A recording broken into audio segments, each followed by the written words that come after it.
Hello students, so today we are going to start our next chapter, that is chapter number 7, equilibrium in physical and chemical processes. So first of all we will discuss that what is the meaning of equilibrium. So beta देखो equilibrium ਕੀ ਆ, equilibrium ਉਹ state ਹੁੰਦੀ ਆ ਜਿਹਦੇ ਵਿੱਚ ਜਿਹੜੀ opposing force ਆ, ठीक है, कोई भी प्रोसैस हो रही है, ठीक है, उस प्रोसैस ਨੂੰ कोई भी प्रोसैस जिद्दां हो रही है उस प्रोसैस ਨੂੰ ਜਿਹੜੀ ਫੋਰਸ ਅਪੋਜ਼ ਕਰ ਰਹੀ ਹੈ ਤੇ ਜਿਹੜੀ ਫੋਰਸ ਉਹਨੂੰ ਸਪੋਰਟ ਕਰ ਰਹੀ ਹੈ, ਜਿਹੜੀ ਫੋਰਸ ਉਹਨੂੰ ਅਪੋਜ਼ ਕਰ ਰਹੀ ਹੈ ਤੇ ਜਿਹੜੀ ਫੋਰਸ ਉਹਨੂੰ ਸਪੋਰਟ ਕਰ ਰਹੀ ਹੈ ਉਸ ਪ੍ਰੋਸੈਸ ਨੂੰ, ਦੋਵੇਂ ਫੋਰਸਿਸ ਮਤਲਬ opposite as well as supportive force, ਠੀਕ ਹੈ, ਇਕੁਇਲੀਬ੍ਰੀਅਮ ਦੇ ਵਿੱਚ ਆ ਜਾਣ, ਮਤਲਬ ਇਕੁਅਲ ਹੋ ਜਾਣ, ਉਦੋਂ ਅਸੀਂ ਕਹਿ ਦਿੰਦੇ ਆ ਪ੍ਰੋਸੈਸ ਕੀ ਆ, ਇਕੁਇਲੀਬ੍ਰੀਅਮ ਦੇ ਵਿੱਚ, ਠੀਕ ਹੈ। ਕੋਈ ਵੀ ਇਨ ਜਨਰਲ ਅਸੀਂ ਪ੍ਰੋਸੈਸ ਦੀ ਗੱਲ ਕਰਦੇ ਹਾਂ, ਠੀਕ ਹੈ। ਫੋਰ ਐਗਜ਼ਾਮਪਲ ਅਸੀਂ ਦੇਖਿਆ ਹੋਊਗਾ ਕਈ ਵਾਰੀ ਰੋਪ ਉੱਤੇ ਜਿਹੜੀ ਰੱਸੀ ਹੁੰਦੀ ਉਹਦੇ ਉੱਤੇ ਕੋਈ ਭਾਈ ਵਗੈਰਾ ਖਲੋਤੇ ਹੁੰਦੇ ਹੈ ਨਾ, ਕੋਈ ਐਕਟੀਵਿਟੀ ਉਹ ਕਰਦੇ ਹੁੰਦੇ ਆ, ਠੀਕ ਹੈ। ਸੋ ਜਿਵੇਂ ਸਰਕਸ ਵਗੈਰਾ ਦੇ ਵਿੱਚ ਵੀ, ਠੀਕ ਹੈ, ਉਹ ਖਲੋਤੇ ਹੁੰਦੇ ਕਿ ਕਿੱਦਾਂ ਆਪਾਂ ਦੇਖਦੇ ਹੁੰਦੇ ਕਿੱਦਾਂ ਆਪਣੇ ਫੀਟ ਨੂੰ ਰੋਪ ਉੱਤੇ ਬੈਲੈਂਸ ਕੀਤਾ ਹੁੰਦਾ ਹੈ ਨਾ। ਸੋ ਇਹਦਾ ਮਤਲਬ ਉਸ ਵਕਤ ਜਿਹੜਾ ਉੱਥੇ ਮੈਨ ਸਟੈਂਡਿੰਗ ਔਨ ਦਾ ਰੋਪ, ਉਹਨੂੰ ਜਿਹੜੀ ਫੋਰਸ ਅਪੋਜ਼ ਕਰ ਰਹੀ ਹੈ ਥੱਲੇ ਗ੍ਰੈਵੀਟੇਸ਼ਨਲ ਫੋਰਸ ਤੇ ਜਿਹੜੀ ਫੋਰਸ ਉਹਨੂੰ ਉੱਪਰ ਰਿਐਕਸ਼ਨ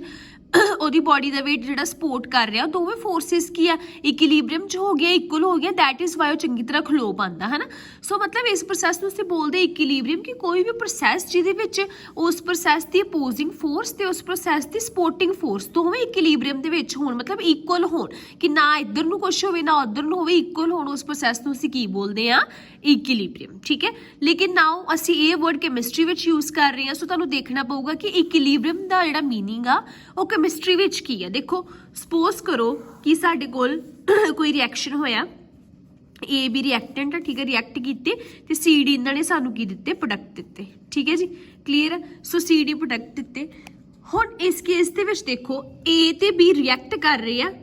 ਆ ਫੋਰਵਰਡ ਰਿਐਕਸ਼ਨ ਸਾਡੇ ਕੋਲ ਚੱਲ ਰਿਹਾ ਤੇ ਸਾਡੇ ਕੋਲ ਸੀ ਡੀ ਪ੍ਰੋਡਕਟ ਬਣ ਰਹੇ ਆ, ਠੀਕ ਹੈ। ਲੇਕਿਨ ਨਾਲ ਦੀ ਨਾਲ ਮੈਂ ਹੋਰ ਇੱਕ ਹਾਫ ਹੈਡਡ ਐਰੋ ਪਾਇਆ, ਇਹਦਾ ਮਤਲਬ ਕੀ ਆ ਕਿ ਜਿਹੜਾ ਸੀ ਡੀ ਸਾਡੇ ਕੋਲ ਪ੍ਰੋਡਕਟ ਬਣ ਰਿਹਾ ਹੈ ਦੁਬਾਰਾ ਫਿਰ ਕੱਚ ਕਨਵਰਟ ਹੋ ਰਿਹਾ ਰਿਐਕਟੈਂਟਸ ਦੇ ਵਿੱਚ, ਠੀਕ ਹੈ। ਸੋ ਮਤਲਬ ਕੈਮੀਕਲ ਇਕੁਇਲੀਬ੍ਰੀਅਮ ਕੀ ਹੋ ਰਿਹਾ ਸਾਡੇ ਕੋਲ in chemical reactions. Chemical equilibrium ਉਦੋਂ ਸਾਡੇ ਕੋਲ ਬੇਟਾ ਅਟੇਨ ਹੁੰਦਾ ਵਾ ਜਦੋਂ ਰੇਟ ਆਫ ਫਾਰਵਰਡ ਰਿਐਕਸ਼ਨ, ਕਿ ਰਿਐਕਸ਼ਨ ਜਿੰਨਾ ਅੱਗੇ ਨੂੰ ਜਾ ਰਿਹਾ, rate of forward reaction is equal to the rate of backward reactions, clear ਹੈ। ਸੋ ਮਤਲਬ ਕੈਮੀਕਲ ਰਿਐਕਸ਼ਨ ਦੇ ਵਿੱਚ ਅਸੀਂ ਇਕੁਇਲੀਬ੍ਰੀਅਮ ਕਹਾਂਗੇ ਉਦੋਂ ਅਟੇਨ ਹੋਇਆ ਕਿ ਜਿੱਦਾਂ ਅਸੀਂ ਦੋ ਰਿਐਕਟੈਂਟ ਨੂੰ ਰਿਐਕਟ ਕਰਾਤਾ, ਜਿੰਨੇ ਪ੍ਰੋਡਕਟ ਬਣੇ ਉਹੀ ਪ੍ਰੋਡਕਟ ਦੁਬਾਰਾ ਰਿਐਕਟੈਂਟਸ ਦੇ ਰਹੇ ਆ, ਮਤਲਬ ਜਿੰਨਾ ਸਾਡਾ ਰਿਐਕਸ਼ਨ ਅੱਗੇ ਜਾਣਾ ਸੀ ਚੱਲ ਗਿਆ, ਜਿੰਨਾ ਫਾਰਵਰਡ ਰਿਐਕਸ਼ਨ ਦਾ ਰੇਟ ਸੀਗਾ ਉਹ ਕਾਹਦੇ ਇਕੁਅਲ ਆ ਰਿਹਾ, ਬੈਕਵਰਡ ਰਿਐਕਸ਼ਨ ਦੇ ਵਿੱਚ, ਠੀਕ ਹੈ। ਸੋ ਬੈਕਵਰਡ ਰਿਐਕਸ਼ਨ ਦੇ ਇਕੁਅਲ। ਸੋ ਇਹਦਾ ਮਤਲਬ ਕਿ ਕੈਮੀਕਲ ਇਕੁਇਲੀਬ੍ਰੀਅਮ ਦੇ ਵਿੱਚ ਕੀ ਹੁੰਦਾ ਵਾ, ਕੈਮਿਸਟਰੀ ਵਿੱਚ ਕੈਮੀਕਲ ਇਕੁਇਲੀਬ੍ਰੀਅਮ ਦਾ ਮਤਲਬ ਕਿ ਕੋਈ ਵੀ ਸਾਡੇ ਕੋਲ ਰਿਐਕਸ਼ਨ ਹੋ ਰਿਹਾ ਉਹਦਾ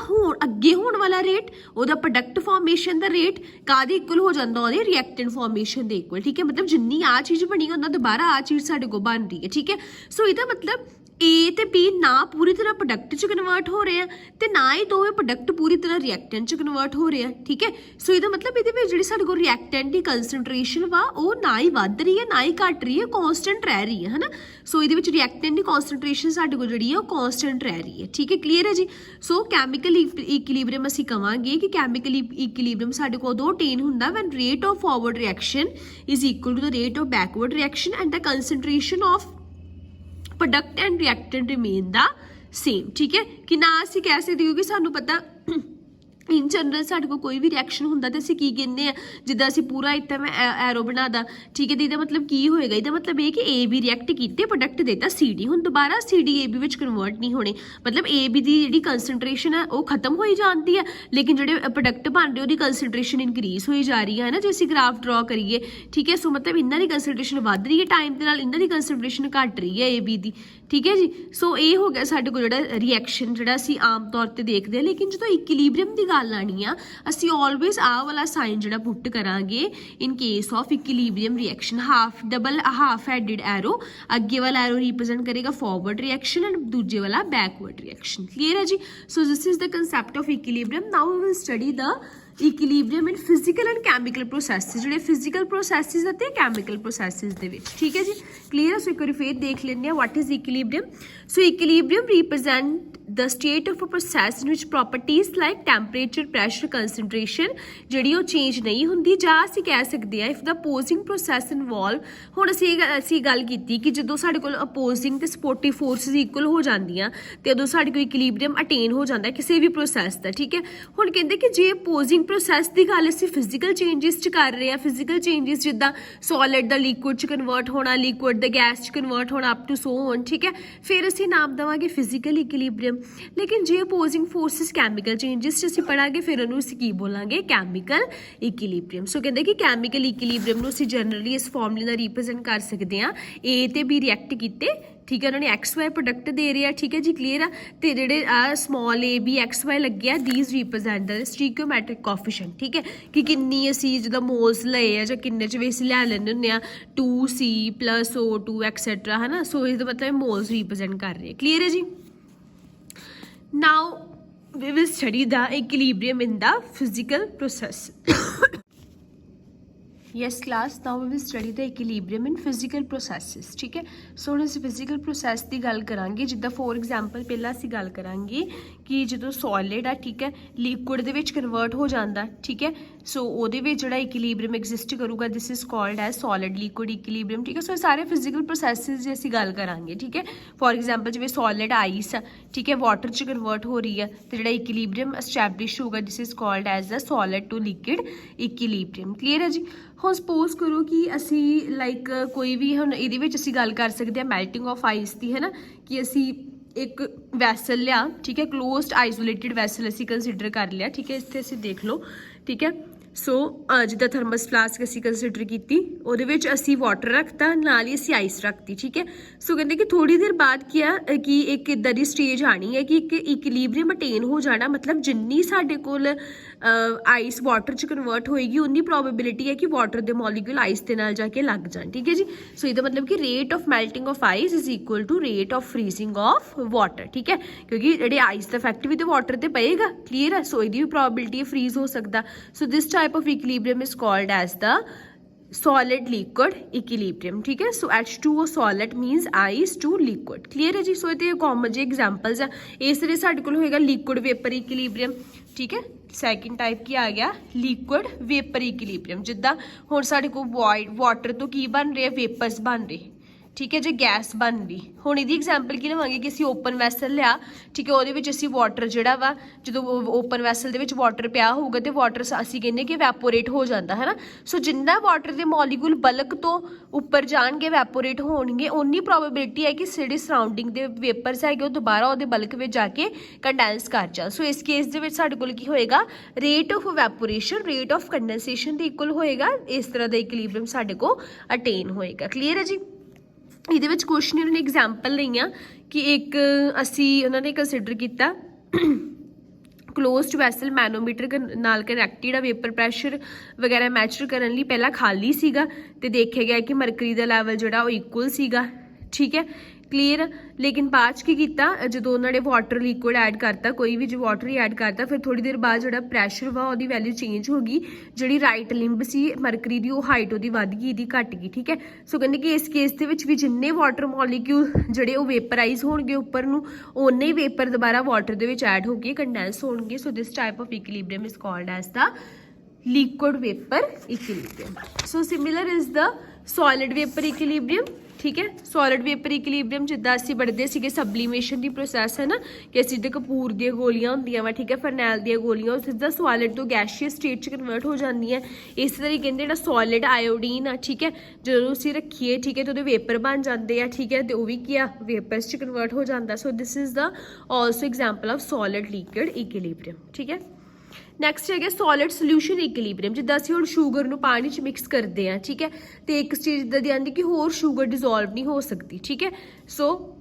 ਉਸ ਪ੍ਰੋਸੈਸ ਦੇ ਵਿੱਚ ਕੀ ਹੁੰਦਾ ਵਾ, ਕਹਿੰਦਾ ਰੇਟ ਆਫ ਡੀਸੋਲਿਊਸ਼ਨ, ਮਤਲਬ ਜਿੰਨੀ ਸ਼ੂਗਰ ਘੁਲਣੀ ਸੀ ਘੁਲ ਗਈ, ਉਹ ਕਾਹਦੇ ਇਕੁਅਲ ਹੋ ਜਾਂਦਾ, ਰੇਟ ਆਫ ਪ੍ਰੈਸੀਪੀਟੇਸ਼ਨ ਦੇ, ਠੀਕ ਹੈ, ਕਿ ਕਿੰਨੇ ਉਹਦੇ ਥੱਲੇ ਨੂੰ ਸ਼ੂਗਰ ਸੈਟ ਡਾਊਨ ਹੋਣ ਲੱਗ ਪੈਂਦੇ, ਉਹਦੇ ਪ੍ਰੈਸੀਪੀਟੇਟ ਬਣ ਲੱਗ ਪੈਂਦੇ, ਠੀਕ ਹੈ। ਸੋ ਇਹ ਵੀ ਸਾਡੇ ਕੋਲ ਕੀ ਹੋਊਗਾ ਇਸ ਕੇਸ ਦੇ ਵਿੱਚ,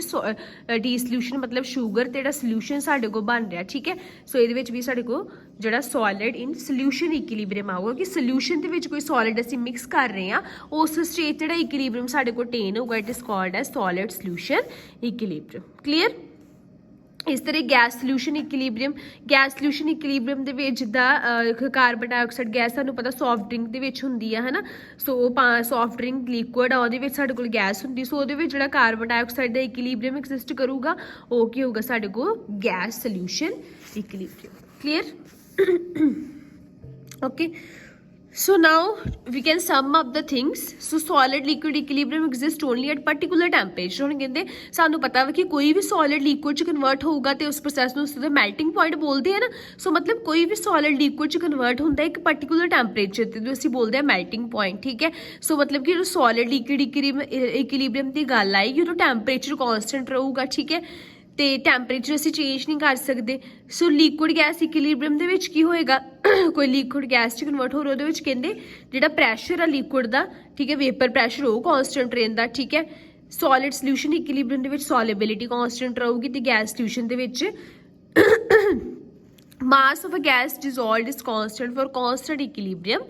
ਪ੍ਰੈਸ਼ਰ ਐਟ ਕੌਨਸਟੈਂਟ ਟੈਂਪਰੇਚਰ ਕਿਉਂਕਿ ਦੇਖਿਆ ਅਸੀਂ ਪੜਾਂਗੇ +2 ਦੇ ਵਿੱਚ ਵੀ ਕਿ ਕੋਈ ਵੀ ਗੈਸ ਕਿਸੇ ਲਿਕੁਇਡ ਦੇ ਵਿੱਚ ਕਿੰਨੀ ਡਿਜ਼ੋਲਵ ਹੋਣੀ ਹੈ ਕਿਸੇ ਸੋਲਵੈਂਟ ਦੇ ਵਿੱਚ ਉਹ ਡਾਇਰੈਕਟਲੀ ਡਿਪੈਂਡ ਕਰਦਾ ਕਿੰਨਾ ਅਸੀਂ ਪ੍ਰੈਸ਼ਰ ਅਪਲਾਈ ਕਰਾਂਗੇ ਠੀਕ ਹੈ ਇਹਨੂੰ ਬੋਲਦੇ ਹੈਨਰੀ ਲਾ ਕਿ mass of gas dissolved in a particular solvent or liquid depend upon the pressure applied obviously ਜਿੰਨਾ ਅਸੀਂ ਪ੍ਰੈਸ਼ਰ ਉਸ ਗੈਸ ਤੇ ਜ਼ਿਆਦਾ ਅਪਲਾਈ ਕਰਾਂਗੇ ਸਾਨੂੰ ਪਤਾ ਗੈਸ ਲਿਕੁਇਫਾਈ ਹੋ ਜੂਗੀ ਤੇ ਓਨੀ ਉਹ ਡਿਜ਼ੋਲਵ ਹੋ ਜਾਂਦੀ ਤੇ ਇਸ ਲਾਅ ਨੂੰ ਬੋਲਦੇ Henry law that we will discuss in detail in 12th class clear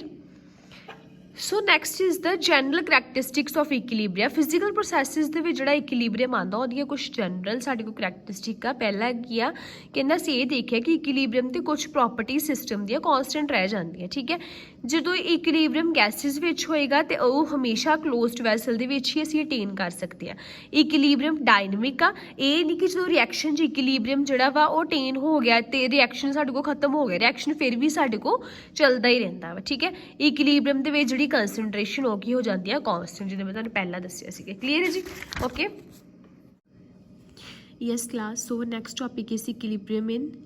chemical processes ਸੋ ਅਸੀਂ physical processes ਬਾਰੇ ਪੜ੍ਹਿਆ ਸੀਗਾ ਕਿ ਕਿੱਦਾਂ ਉਹਨਾਂ ਵਿੱਚ equilibrium ਅਚੀਵ ਹੁੰਦਾ ਹੁਣ chemical processes ਦੇ ਵਿੱਚ ਅਸੀਂ ਸਭ ਤੋਂ ਪਹਿਲਾਂ ਗੱਲ ਕਰਾਂਗੇ ਰਿਵਰਸੀਬਲ ਰਿਐਕਸ਼ਨ ਦੀ ਹੁਣ ਰਿਵਰਸੀਬਲ ਰਿਐਕਸ਼ਨ ਉਹ ਰਿਐਕਸ਼ਨਸ ਹੁੰਦੇ ਆ ਦੇਖੋ ਬੇਟਾ ਉਹ ਰਿਐਕਸ਼ਨ ਰਿਵਰਸੀਬਲ ਮਤਲਬ ਇਹ ਰਿਵਰਸ ਹੋ ਜਾਣ ਮਤਲਬ ਉਹ ਰਿਐਕਸ਼ਨ ਜਿਹਦੇ ਵਿੱਚ ਰਿਐਕਟੈਂਟ ਕੰਬਾਈਨ ਕਰਕੇ ਪ੍ਰੋਡਕਟ ਦੇ ਰਹੇ ਆ ਲੇਕਿਨ ਨਾਲ ਦੀ ਨਾਲ ਪ੍ਰੋਡਕਟ ਵੀ ਕੰਬਾਈਨ ਕਰਕੇ ਰਿਐਕਟੈਂਟ ਦੁਬਾਰਾ ਦੇ ਰਹੇ ਨੂੰ ਅਸੀਂ ਕੀ ਬੋਲਦੇ ਆ reversible reactions clear so A B reactant combine to give CD product लेकिन CD दोबारा कंबाइन करके A भी सानू रिएक्टेंट दे रहे मतलब बैकवर्ड भी रिएक्शन साडे को जा रहे हैं ठीक है सो मतलब वो रिएक्शन जो फॉरवर्ड भी जाते हैं बैकवर्ड भी जाते तो इक्वल रहते हैं उसी की बोलते रिवर्सीबल रिएक्शन क्लीयर है जी ओके सो ਹੁਣ ਦੇਖੋ ਇਹਨੂੰ ਅਸੀਂ ਡਬਲ ਐਰੋ ਨਾਲ ਰਿਪਰੈਜ਼ੈਂਟ ਕਰ ਰਹੇ ਹਾਂ ਕਲੀਅਰ ਆ ਹੁਣ ਰਿਵਰਸੀਬਲ ਰਿਐਕਸ਼ਨ ਨੂੰ ਜੇ ਅਸੀਂ ਡੇਲੀ ਲਾਈਫ ਦੀ ਐਗਜ਼ਾਮਪਲ ਕੰਸੀਡਰ ਕਰੀਏ ਜਿੱਦਾਂ ਅਸੀਂ ਛੋਟੀਆਂ ਕਲਾਸਾਂ 10th ਵਿੱਚ ਵੀ ਪੜ੍ਹਦੇ ਹਾਂ ਜਦੋਂ ਅਸੀਂ ਕੈਲਸ਼ੀਅਮ ਕਾਰਬੋਨੇਟ ਨੂੰ ਹੀਟ ਕਰਦੇ ਹਾਂ ਇਕੁਇਲਿਬਰੀਅਮ ਸਾਡੇ ਕੋਲ ਅਚੀਵ ਹੁੰਦਾ ਮਤਲਬ ਕੈਲਸ਼ੀਅਮ ਆਕਸਾਈਡ ਤੇ ਕਾਰਬਨ ਡਾਈਆਕਸਾਈਡ ਗੈਸ ਨਿਕਲਦੀ ਆ ਲੇਕਿਨ ਪੂਰੀ ਪ੍ਰੋਬੇਬਿਲਿਟੀ ਕਿ ਦੁਬਾਰਾ ਕੰਬਾਈਨ ਕਰਕੇ ਸਾਨੂੰ ਕੈਲਸ਼ੀਅਮ ਕਾਰਬੋਨੇਟ ਦੇ ਦੇ ਠੀਕ ਹੈ ਸੋ ਇਸ ਤਰ੍ਹਾਂ ਕਿੰਨੇ ਸਾਰੇ ਕੈਮੀਕਲ ਰਿਐਕਸ਼ਨਸ ਹੁੰਦੇ ਵਿਚ ਆਰ ਰਿਵਰਸੀਬਲ ਦੈਟ ਇਜ਼ ਉਹਦੇ ਵਿੱਚ ਇਕੁਇਲਿਬਰੀਅਮ ਜਿਹੜਾ ਅਟੇਨ ਹੋ ਜਾਂਦਾ that is again rate of forward reaction in these reaction is equal to rate of backward reaction clear ਠੀਕ ਹੈ ਸੋ ਇਹਦੀ ਐਗਜ਼ਾਮਪਲ ਲਈ ਇਹਨਾਂ ਨੇ ਇੱਕ ਐਕਸਪੈਰੀਮੈਂਟ ਕੀਤਾ ਸੋ ਉਸ ਐਕਸਪੈਰੀਮੈਂਟ ਦੇ ਵਿੱਚ ਕੀ ਕੀਤਾ ਸਭ ਤੋਂ ਪਹਿਲਾਂ ਇੱਕ ਟਿਊਬ ਲਈ ਠੀਕ ਹੈ ਓਪਨ ਸੀਗੀ ਉਹਦੇ ਵਿੱਚ ਕੀ ਕੀਤਾ ਆਇਰਨ ਦੇ ਪੀਸਿਸ ਲਈ ਆਇਰਨ ਦੀਆਂ ਫਿਲਿੰਗਸ ਲਈਆਂ ਉਹਦੇ ਵਿੱਚ ਉਹਨੂੰ ਸਟੀਮ ਪਾਸ ਕਰਵਾਤੀ ਮਤਲਬ ਇੱਕ ਐਂਡ ਤੋਂ ਸਟੀਮ ਪਾਸ ਕਰਵਾ ਰਹੇ ਨਾਲ ਹੀਟ ਕਰ ਰਹੇ ਆ ਤੇ ਕੀ ਬਣਨਾ ਆਇਰਨ ਆਕਸਾਈਡ ਤੇ ਹਾਈਡਰੋਜਨ ਠੀਕ ਹੈ ਲੇਕਿਨ ਫਿਰ ਦੂਜੀ ਟੈਸਟ ਟਿਊਬ ਲਈ ਉਹਦੇ ਵਿੱਚ ਕੀ ਕੀਤਾ ਆਇਰਨ ਆਕਸਾਈਡ ਆਲਰੇਡੀ ਲਿਆ ਹਾਈਡਰੋਜਨ ਪਾਸ ਕਰਵਾਈ ਠੀਕ ਹੈ ਤੇ ਹੀਟ ਕੀਤਾ ਠੀਕ ਹੈ ਤੇ ਕੀ ਪ੍ਰੋਡਕਟ ਬਣੇ ਆਇਰਨ ਤੇ ਵਾਟਰ ਵੇਪਰ ਤੇ ਆਹੀ ਬਣੇ ਨਾ ਪਹਿਲਾਂ ਆ ਚੀਜ਼ਾਂ ਕੰਬਾਈਨ ਕਰਕੇ ਆ ਬਣੀਆਂ ਫਿਰ ਇਹਨਾਂ ਚੀਜ਼ਾਂ ਨੂੰ ਅਸੀਂ ਰਿਐਕਟ ਕਰਵਾਤਾ ਆ ਬਣ ਗਿਆ ਇਹ ਓਪਨ ਟੈਸਟ ਟਿਊਬ ਦੇ ਵਿੱਚ ਹੋਇਆ ਦੇਖੋ ਓਪਨ ਦੋਵੇਂ ਸਾਈਡਸ ਤੋਂ ਠੀਕ ਹੈ ਲੇਕਿਨ ਥਰਡ ਕੇਸ ਕੀ ਲਿਆ ਟੈਸਟ ਟਿਊਬ ਨੂੰ ਦੋਨਾਂ ਸਾਈਡ ਤੋਂ ਕਲੋਜ਼ ਕਰਤਾ ਰਿਐਕਟੈਂਟ ਅਸੀਂ ਸੇਮ ਇਹੀ ਲਏ ਤੇ ਕੀ ਹੋਇਆ ਜਦੋਂ ਅਸੀਂ ਕਰਾਂਗੇ ਤੇ ਕੀ ਬਣਨਾ ਆਇਰਨ ਆਕਸਾਈਡ ਹਾਈਡਰੋਜਨ ਹੁਣ ਇਹ ਕਲੋਜ਼ ਆ ਮਤਲਬ ਹੁਣ ਜਿਹੜੀ ਹਾਈਡਰੋਜਨ ਐਸਕੇਪ ਨਹੀਂ ਹੋਣੀ ਠੀਕ ਹੈ ਹਾਂ ਇਹ ਦੋਵੇਂ ਦੁਬਾਰਾ ਕੰਬਾਈਨ ਕਰਕੇ ਸਾਨੂੰ ਆ ਦੇਣਗੇ ਸੋ ਮਤਲਬ ਹੁਣ ਅਸੀਂ ਆ ਚੀਜ਼ਾਂ ਲੈ ਰਹੇ ਹਾਂ ਲੇਕਿਨ ਅਸੀਂ ਕਲੋਜ਼ ਕਰਤਾ ਸੋ ਉਹਦੇ ਵਿੱਚ ਕੀ ਹੋਏਗਾ ਆ ਦੋ ਕੰਬਾਈਨ ਕਰਕੇ ਆਇਰਨ ਆਕਸਾਈਡ ਹਾਈਡਰੋਜਨ ਦੇਣਗੇ ਨਾਲ ਦੀ ਨਾਲ ਆਇਰਨ ਆਕਸਾਈਡ ਤੇ ਹਾਈਡਰੋਜਨ ਕੰਬਾਈਨ ਕਰਕੇ ਆਇਰਨ ਤੇ ਸਟੀਮ ਵਾਟਰ ਵੇਪਰ ਸਾਨੂੰ ਵਾਪਸ ਦੇਣਗੇ so this is called as the reversible reaction so there are so many examples you can read next is irreversible. ਹੁਣ ਉਹ ਰਿਐਕਸ਼ਨ ਜਿਹੜਾ ਇੱਕੋ ਵਾਰੀ ਹੋ ਗਿਆ ਬਸ ਹੋ ਗਿਆ, ਉਹਨੂੰ ਅਸੀਂ ਰਿਵਰਸ ਨਹੀਂ ਕਰ ਸਕਦੇ, ਠੀਕ ਹੈ। ਮਤਲਬ ਜਿਹੜੇ ਪ੍ਰੋਡਕਟ ਇੱਕ ਵਾਰੀ ਬਣ ਗਏ ਉਹ ਦੁਬਾਰਾ ਰਿਐਕਟੈਂਟ 'ਚ ਕਨਵਰਟ ਨਹੀਂ ਹੋ ਸਕਦੇ, ਤੇ ਉਹਨਾਂ ਨੂੰ ਸਿੱਧਾ ਅਸੀਂ ਸਿੰਗਲ ਐਰੋ ਨਾਲ ਰਿਪਰੈਜ਼ੈਂਟ ਕਰਦੇ ਹਾਂ। ਜਿੱਦਾਂ ਸੀਗੇ ਕਿ ਮੈਗਨੀਸ਼ੀਅਮ ਰਿਬਨ ਨੂੰ ਅਸੀਂ ਬਰਨ ਕਰਦੇ 10th ਕਲਾਸ ਤੁਸੀਂ ਐਕਸਪੈਰੀਮੈਂਟ ਕੀਤਾ, ਤੇ ਉਹ ਐਸ਼ 'ਚ ਕਨਵਰਟ ਹੋ ਜਾਂਦਾ ਹੈ ਨਾ, ਤੇ ਜੋ ਐਸ਼ 'ਚ ਕਨਵਰਟ ਹੋ ਗਿਆ ਸਵਾਹ 'ਚ ਕਨਵਰਟ ਹੋ ਗਿਆ, ਦੁਬਾਰਾ ਅਸੀਂ ਉਹਨੂੰ ਕੀ ਆ ਰਿਬਨ 'ਚ ਕਨਵਰਟ ਨਹੀਂ ਕਰ ਸਕਦੇ। ਇਸ ਤਰ੍ਹਾਂ ਹੀ ਕਿਸੇ ਚੀਜ਼ ਦੀ ਕੰਬਸ਼ਨ ਕਰ ਰਹੇ, ਵੁੱਡ ਨੂੰ ਅਸੀਂ ਹੀਟ ਕਰ ਰਹੇ ਹਾਂ, ਠੀਕ ਹੈ, ਉਹਦੀ ਕੰਬਸ਼ਨ ਕਰ ਰਹੇ ਹਾਂ, ਤੇ ਉਹ ਵੀ ਕੀ ਆ ਇਰਰਿਵਰਸੀਬਲ ਰਿਐਕਸ਼ਨ ਹੈ, ਠੀਕ ਹੈ ਜੀ, ਕਲੀਅਰ ਹੈ। ਸੋ ਇਹ ਸਾਡੇ ਕੋਲ ਇਰਰਿਵਰਸੀਬਲ ਰਿਐਕਸ਼ਨ ਆ, these are represented by single arrow and reversible reaction are represented by the double arrow, clear। Next is concept of chemical equilibrium. ਹੁਣ ਅਸੀਂ ਆਲਰੇਡੀ ਪੜ੍ਹਿਆ ਸੀ ਕੈਮੀਕਲ ਇਕੁਇਲਿਬਰੀਅਮ ਦੇ ਵਿੱਚ ਕੀ ਆ, ਏ ਬੀ ਕੰਬਾਈਨ ਕਰਕੇ ਸੀ ਡੀ ਪ੍ਰੋਡਕਟ ਦੇ ਰਹੇ ਆ, ਲੇਕਿਨ ਅਸੀਂ ਦੇਖਾਂਗੇ ਕਿ ਥੋੜੀ ਦੇਰ ਬਾਅਦ ਜਿਹੜਾ ਫਾਰਵਰਡ ਰਿਐਕਸ਼ਨ ਉਹਦਾ ਰੇਟ ਘਟਣਾ ਸ਼ੁਰੂ ਹੋ ਜਾਣਾ, ਠੀਕ ਹੈ, ਕਿ ਏ ਬੀ ਨੇ ਸੀ ਡੀ ਦੇਣੇ, ਨਾਲ ਦੀ ਨਾਲ ਸੀ ਡੀ ਨੇ ਵੀ ਏ ਬੀ ਸਾਨੂੰ ਕੰਬਾਈਨ ਕਰਕੇ ਦੇਣੇ, ਮਤਲਬ ਫਾਰਵਰਡ ਰਿਐਕਸ਼ਨ ਦਾ ਰੇਟ ਘਟੂਗਾ, ਬੈਕਵਰਡ ਰਿਐਕਸ਼ਨ ਦਾ ਰੇਟ ਵੱਧਦਾ, ਤੇ ਇੱਕ ਟਾਈਮ ਤੱਕ ਕਿ ਦੋਵਾਂ ਦਾ ਰੇਟ ਸੇਮ ਹੋ ਜਾਂਦਾ। ਉਸ ਪ੍ਰੋਸੈਸ ਨੂੰ ਅਸੀਂ ਕੀ ਬੋਲਦੇ, ਇਸ ਪੁਆਇੰਟ ਨੂੰ ਅਸੀਂ ਕੀ ਬੋਲਦੇ ਆ, equilibrium point. So ultimately stage comes when the rate of forward reaction is equal to the rate of backward reaction. This is said to be cases। ਹੁਣ ਅਸੀਂ ਕਹਾਂਗੇ ਕਿ ਸਾਡਾ ਜਿਹੜਾ ਸਿਸਟਮ ਆ ਸਟੇਟ ਆ ਕੈਮੀਕਲ ਇਕੁਇਲਿਬਰੀਅਮ ਦੇ ਵਿੱਚ ਆ ਗਈ, ਕਲੀਅਰ ਹੈ ਜੀ, ਓਕੇ। ਸੋ ਹੁਣ ਇੱਕ ਦੋ ਐਗਜ਼ਾਮਪਲਸ ਇਹਨਾਂ ਨੇ ਲਈ ਹੈ, ਜਿੱਦਾਂ hydrogen and iodine to form hydrogen colourless gas ਆ, ਆਇਓਡੀਨ ਪਰਪਲ ਕਲਰ ਦੀ ਸੀ, ਜੋ ਦੋਵਾਂ ਨੂੰ ਕੰਬਾਈਨ ਕੀਤਾ ਥੋੜੀ ਦੇਰ ਬਾਅਦ ਵੇਖਿਆ ਕਿ ਜਿਹੜਾ ਰਿਜ਼ਲਟੈਂਟ ਗੈਸ ਬਣੀ HI ਉਹ ਪੂਰੀ ਕਲਰਲੈਸ ਹੋ ਗਈ, ਠੀਕ ਹੈ। ਸੋ ਇਹਦਾ ਮਤਲਬ ਇਹ ਵੀ ਰਿਐਕਸ਼ਨ ਸਾਡੇ ਕੋਲ ਇਕੁਇਲਿਬਰੀਅਮ ਦੇ ਵਿੱਚ ਅਟੇਨ ਹੋਇਆ, ਨਾ ਹੀ ਪੂਰੀ ਤਰ੍ਹਾਂ ਸਾਡੇ ਕੋਲ ਪਰਪਲ ਕਲਰ ਨਹੀਂ ਆ ਪਾਇਆ, ਕਲਰ ਸਾਡੇ ਕੋਲ ਗੈਸ ਜਿਹੜੀ ਅਟੇਨ ਹੋ ਗਈ, ਠੀਕ ਹੈ। ਅਗੇਨ ਫੈਰਿਕ ਆਇਨ ਸੈਨਾਈਡ ਨਾਲ ਥਾਇਓਸੈਨਾਈਡ ਨਾਲ ਰਿਐਕਟ ਕੀਤੇ, ਰੈਡਿਸ਼ ਬਰਾਊਨ ਕਲਰ ਦਾ ਕੰਪਲੈਕਸ ਬਣ ਗਿਆ। This is also a equilibrium, that is reversible reaction, clear. So next is as we have already discussed ਕਿ ਜਿਹੜਾ ਸਾਡੇ ਕੋਲ ਇਕੁਇਲਿਬਰੀਅਮ ਆ it is dynamic in nature, ਹੈ ਨਾ, ਕਿ ਅਸੀਂ ਇਹ ਨਹੀਂ ਕਹਿ ਸਕਦੇ ਕਿ ਇਕੁਇਲਿਬਰੀਅਮ ਸਟੈਟਿਕ ਆ, ਕਿ ਜਦੋਂ ਇਕੁਇਲਿਬਰੀਅਮ ਅਚੀਵ ਹੋ ਗਿਆ ਰਿਐਕਸ਼ਨ ਬੰਦ ਹੋ ਜਾਂਦਾ। ਨੋ, ਰਿਐਕਸ਼ਨ ਦੀ ਕੰਸਨਟ੍ਰੇਸ਼ਨ ਜਿਹੜੇ ਰਿਐਕਟੈਂਟ ਹੁੰਦੇ ਜਾਂ ਪ੍ਰੋਡਕਟ ਹੁੰਦੇ ਆ ਉਹਨਾਂ ਦੀ ਕੰਸਨਟ੍ਰੇਸ਼ਨ ਜਿਹੜੀ ਆ ਉਹ ਕਾਂਸਟੈਂਟ ਹੋ ਜਾਂਦੀ ਹੈ, ਲੇਕਿਨ ਉਹਦਾ ਰੇਟ ਵੱਧਦਾ ਰਹਿੰਦਾ, ਠੀਕ ਹੈ। ਸੋ ਦੇਖੋ ਜਿੱਦਾਂ ਇਹਨਾਂ ਨੇ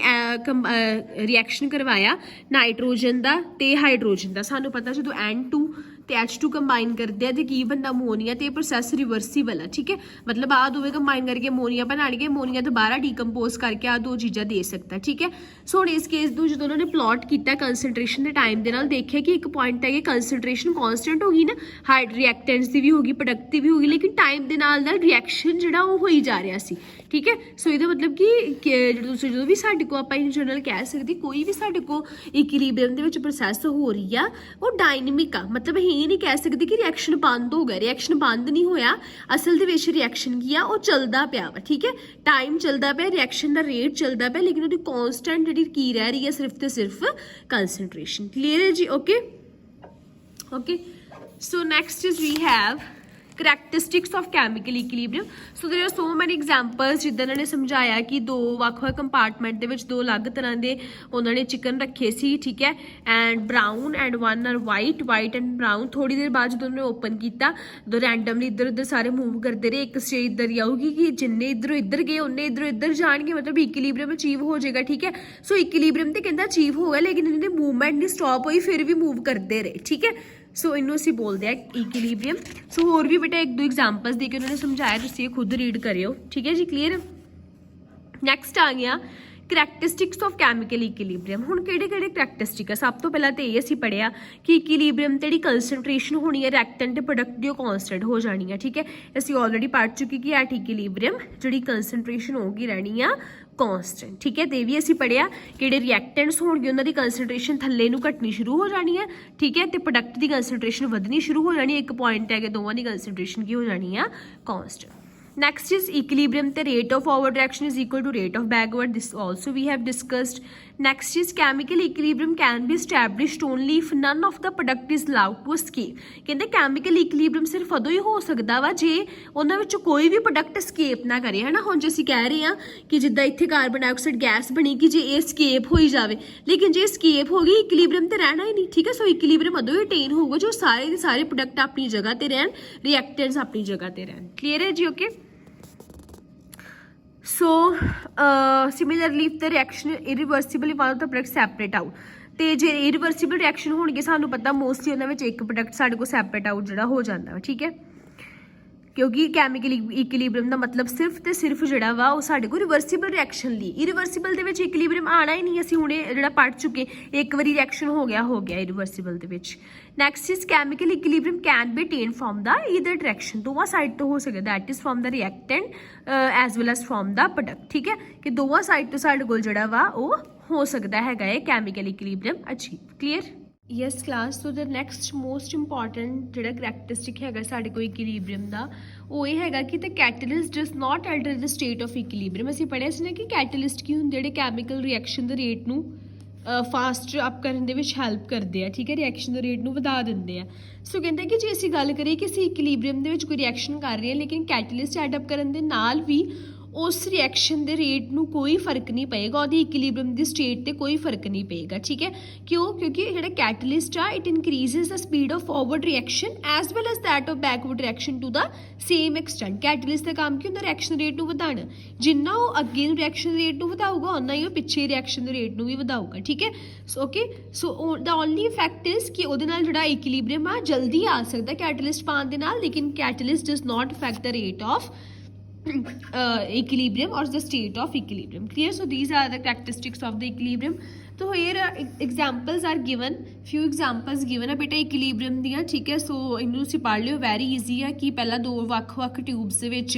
ਵੱਖ-ਵੱਖ कंपाउंड लिया फिर इकट्ठा रखता फिर थोड़ी देर बाद दोवां दा कलर इक्वल हो गया ना अप टू सो ने तुसीं खुद रीड करियो हुण ठीक है clear yes class so next is we have law of mass action so law of mass action state that the rate at which a substance reacts is proportional to its active masses and as the rate of a chemical reaction is proportional to the product of the active mass of the reactant कहंदा कोई भी chemical reaction हुंदा ਉਹਦਾ rate directly depend करदा वा reactant ਦੇ active masses ਤੇ ठीक है ਜਾਂ reactant ਦੀ concentration ਤੇ for example कि ਸਾਡੇ ਕੋਲ ਕੋਈ ਵੀ reaction ਹੋ ਰਿਹਾ A ਤੇ B ਤੇ ਸਾਨੂੰ product ਮਿਲ ਰਿਹਾ ਠੀਕ ਹੈ ਸੋ ਹੁਣ A B C A and B are reacting to give us product and so what does the law of mass action state it states that the rate at which A react किन्ने rate ते A react करूगा ठीक है it will be directly proportional to the concentration of A taken ठीक है and the rate at which B react किन्ने rate ते B react करूगा it will be directly proportional to the concentration of B taken ठीक है clear so this is the law of mass action ਜਿਹੜਾ ਕਹਿੰਦਾ ਕਿ ਕਿਹੜੇ ਰੇਟ ਤੇ ਕੋਈ ਰਿਐਕਟੈਂਟ ਰਿਐਕਟ ਕਰੂਗਾ ਡਾਇਰੈਕਟਲੀ ਡਿਪੈਂਡ ਕਰਦਾ ਕਿੰਨੀ ਅਸੀਂ ਉਹਦੀ ਕੰਸੰਟ੍ਰੇਸ਼ਨ ਲੈ ਰਹੇ ਹਾਂ ਠੀਕ ਹੈ ਸੋ ਦੋਵੇਂ ਕਿਸ ਰੇਟ ਤੇ ਰਿਐਕਟ ਕਰਨਗੇ rate of AB to be react it is proportional to the product of the concentration of the reactant ठीक है सो कोई भी साडे को कैमिकल रिएक्शन आ ਉਹਦੇ ਵਿੱਚ ਰਿਐਕਟੈਂਟ ਕਿਸ ਰੇਟ ਤੇ ਡਿਪੈਂਡ ਕਰਨਗੇ it is directly proportional to the product of the concentration of the reactant ਠੀਕ ਹੈ ਅਸੀਂ ਇਹ ਸਾਈਨ ਹਟਾਈਏ ਤੇ ਰੇਟ ਕਾਦੀ ਇਕੁਅਲ ਆਏ ਨਾ ਸਾਡੇ ਕੋਲ ਕੋਈ ਵੀ ਕਾਂਸਟੈਂਟ ਅਸੀਂ ਲੈ ਕੇ A into B where AB is the concentration where K is the constant it is called as velocity constant clear so again consider the reaction 2A + 3B ठीक है सो ਇਹਦੇ ਵਿੱਚ ਵੀ ਅਗੇਨ ਕੀ ਹੋਏਗਾ ਕਿ A ਇਹਨੂੰ ਲਿਖ ਸਕਦੇ 2A ਨੂੰ A + A ਦਾ ਮਤਲਬ ਇਹੀ ਬਣਦਾ ਨਾ ਸੋ ਇਹਦਾ ਵੀ ਇਹੀ ਹੈ ਕਿ ਕਿੰਨੇ ਰੇਟ ਤੇ ਰਿਐਕਸ਼ਨ ਹੋਏਗਾ ਅਗੇਨ ਡਿਪੈਂਡ ਕਰੇਗਾ A ਦੀ ਰਿਐਕਟੈਂਟ ਤੇ B ਦੀ ਕੰਸੰਟ੍ਰੇਸ਼ਨ ਤੇ ਠੀਕ ਹੈ ਸੋ ਲੇਕਿਨ ਹੁਣ ਇਹਦੇ ਵਿੱਚ ਸਾਡੇ ਕੋਲ A ਦੋ ਵਾਰੀ ਇਸ ਕਰਕੇ ਅਸੀਂ ਜਿੰਨਾ ਵੀ ਸਾਡੇ ਕੋਲ ਅੱਗੇ ਕੋਐਫੀਸ਼ੀਐਂਟ ਦਿੱਤਾ ਹੁੰਦਾ ਉਹਨੂੰ ਅਸੀਂ ਉਹਦੀ ਪਾਵਰ ਬਣਾ ਦੇਣਾ ठीक है सो इधर की आ जाऊगा A² तो इधर की आ जाऊगा B³ सो टोटल इस रिएक्शन का रेट क्या आ गया A कंसंट्रेशन ऑफ A² तो B का क्यूब क्लीयर है सो इन जनरल असीं कह सकते कि कोई भी साडे कोल रिएक्शन आ जिहदे विच साडे कोल आ रिएक्टेंट आ